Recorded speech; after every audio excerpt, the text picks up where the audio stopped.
Hey everyone, welcome and thanks for joining me for another episode of my Aston Villa career on FIFA 16. We are now in the business end of the season. Not many games remain in the Premier League. And, you know, we're pretty much on track when it comes to final league position.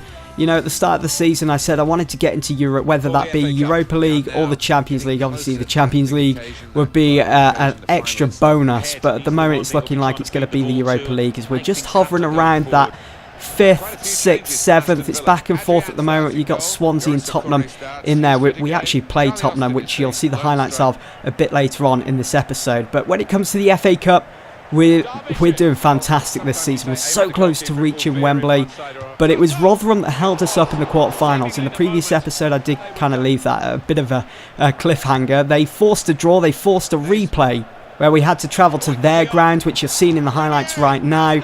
And I just went all out with the team selection. I picked probably my strongest lineup I could come up with. You know, you had players like Charlie Austin, Adrian in goal, Akore, Clark at the back, and Clement Grenier, who scored the first goal in this game. It was an absolute thumper, and he did so well as well to turn on the ball, line it up. And, you know, I'd say he was probably the man of the match for this game. Not only was he scoring goals, but he was assisting players like Charlie Austin with their chances as well.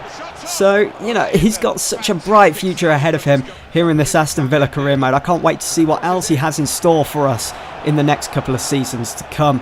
As I mentioned in the previous episode, Rotherham, they're no pushovers, I tell you. I mean, they gave a great account of themselves in this game again, but this time around, they couldn't find the target. They came close on many occasions, but not this time, I'm afraid, as it would be Villa with the 1-0 win, thanks to that guy, Clement Grenier, getting the goal, which means we are going to Wembley this season to play in the semi-finals.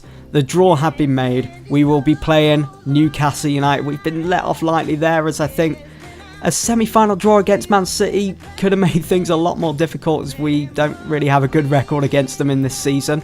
Although we did beat them earlier in the season at home. But I think at Wembley, it would be a different story. So, absolutely chuffed about the semi-final draw. Got a great chance now of going back to Wembley and competing for piece of silverware this season. What an absolute bonus that would be. You'll notice as well there's headlines at the moment surrounding Charlie Austin. He is yet to score. He's going through a bit of a blip at the moment. He hasn't scored in so many games. It seems like forever since he got himself on the score sheet. And this game against Tottenham at home would be the perfect opportunity for him to get on that score sheet. I mean, we needed him to. We needed those 3 points as well, as you saw by the league table. We're just hovering outside that European spot to get into the Europa League for next season. So we needed those 3 points, but I knew it was going to be tough because I think we lost against Tottenham earlier in the season, if I remember correctly, and it was such a tough match coming up against players like Harry Kane, Townsend. They've got so much pace down the flanks, and we did find it difficult, you know, with Micah Richards being in his later years, and I think the same went for Kieran Richardson. I don't think I played a Marvy for that game. So I was hoping it would be a different story this time around in front of the home fans at Villa Park. Could we get those 3 points? Coming up to the break, it wasn't looking likely, as Tottenham, they were fantastic in that final third. Their movement on and off the ball, and you can see Chadley, how he fooled me there. Micah Richards nowhere to be seen. Thankfully, it was too tight of an angle for Chadley to get anything on target, and it was half-time as well, so saved by the whistle. But in the second half, their performance just resumed. They absolutely bossed this in front of the home fans. It was an edge-of-your-seat type of game, with controller in hand, and I knew we couldn't afford to lose this game, and that was probably our best chance from that corner. Sanchez, the ball was just screaming out to be hit into the back of the net, and he didn't hit. There wasn't any power behind it. It was a simple save for Lloris, and then with 10 minutes to go at the other end, it was Harry Kane coming back to haunt me after that first season I had with him at Manchester United, if you guys remember that, where he couldn't even score a goal, but he did in this game, as he powered the ball past Adrian, and that unfortunately would be the final score. We had to try and put this behind us as quick as possible and try and move on, because there'd simply be no room whatsoever for failure in our next Premier League game against Chelsea, the league leaders. They've really pulled away from Arsenal. Actually, you know, I say Chelsea pulled away, but I think heading into this game, Chelsea were only 3 points above Arsenal. But, you know, it's the fact that there's only 7 games to go. It's such a crucial stage of the season. Anything can happen.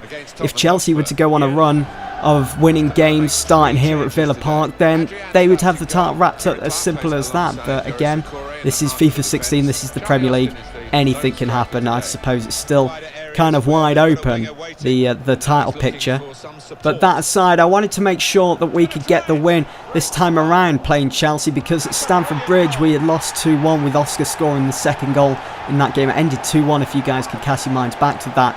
And just like that game at Stamford Bridge, we opened up the scoring. It wasn't Gabby Ogbonnahor this time, it was Leandro Bacuna who came into the side, coming all the way from right back position to score that goal against Begovic. Incredible stuff. It wasn't the prettiest of goals, but it was a goal nonetheless, and we were in the lead at home against Chelsea. It doesn't get any better than that. It's almost as if Chelsea, they leave these gaps wide open in their defence because they don't know what to expect, so just got to take advantage of that, I suppose, and that's what we did.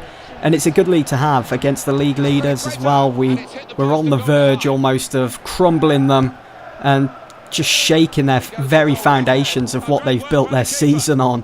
Because Chelsea and Arsenal have been the two dominant teams this season. City and United, they just haven't been good enough. They're like 4 or 5 points behind Arsenal, who were seconds before this game against Chelsea.